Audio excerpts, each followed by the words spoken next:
What's up everybody, Alan here, and in today's Fix of Entertainment news, Five Nights at Freddy's creator comments on the movie's success, Nick Cage says his Flash cameo was nothing like what he filmed, and ad-free Max users will lose 4K streams unless they pony up more money.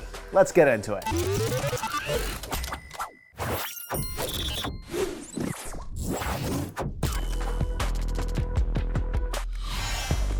Five Nights at Freddy's is doing well, like insanely well, both at the box office and on streaming.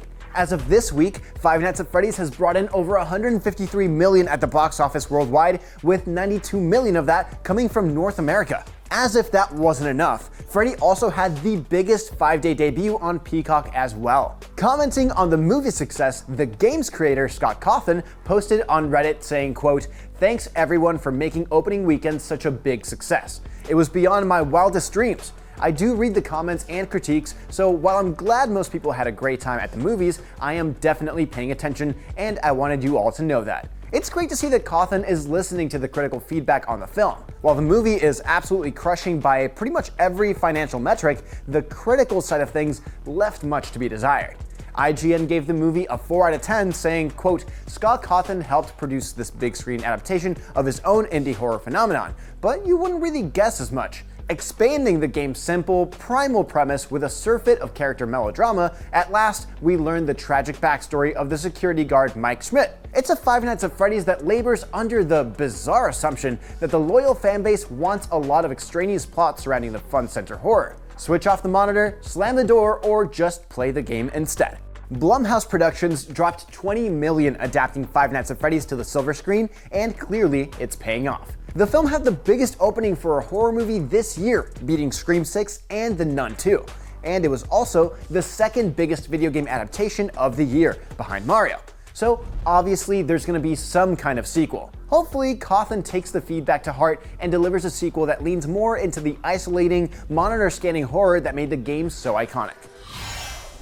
In other news, it turns out that Nick Cage's Superman cameo in The Flash wasn't anything like what he shot with Andy Muschietti. Talking to Yahoo Entertainment, Cage said, quote, "When I went to the picture, it was me fighting a giant spider. I did not do that. That was not what I did."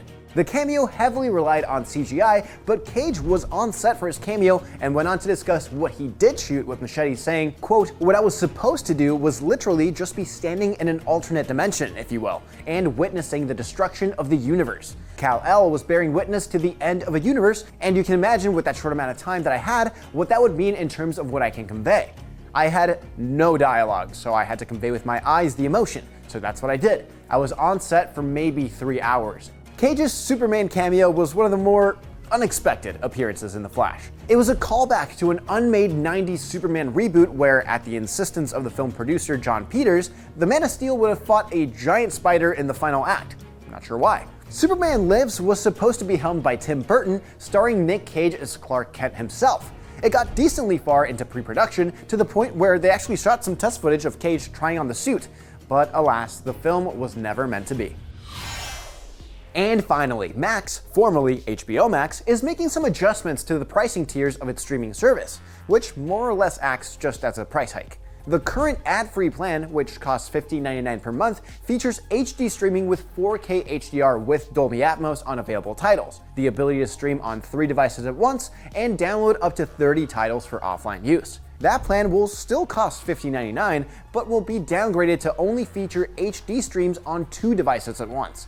If you still want to stream shows like The Last of Us and House of the Dragon in 4K, you'll need to pony up either $19.99 per month or $199.99 for the year for Max's new Ultimate Ad-Free tier, which also comes with the ability to stream on 4 devices at once and download up to 100 titles for offline use. This is just the latest in this year's streaming service price hikes. It seems that no service is immune to the hikes, with Netflix, Disney, Paramount, and Amazon changing their pricing structures to get more users into ad-supported tiers, or for current users to pay more for features like 4K streams and ad-free access. And that is your entertainment fix for November 3rd. I'm Alan Wheeler, and thanks for watching. Now that you're all caught up on the news, check out our previous video. Download the IGN app on all your devices, and for all things everything else, keep it locked to IGN.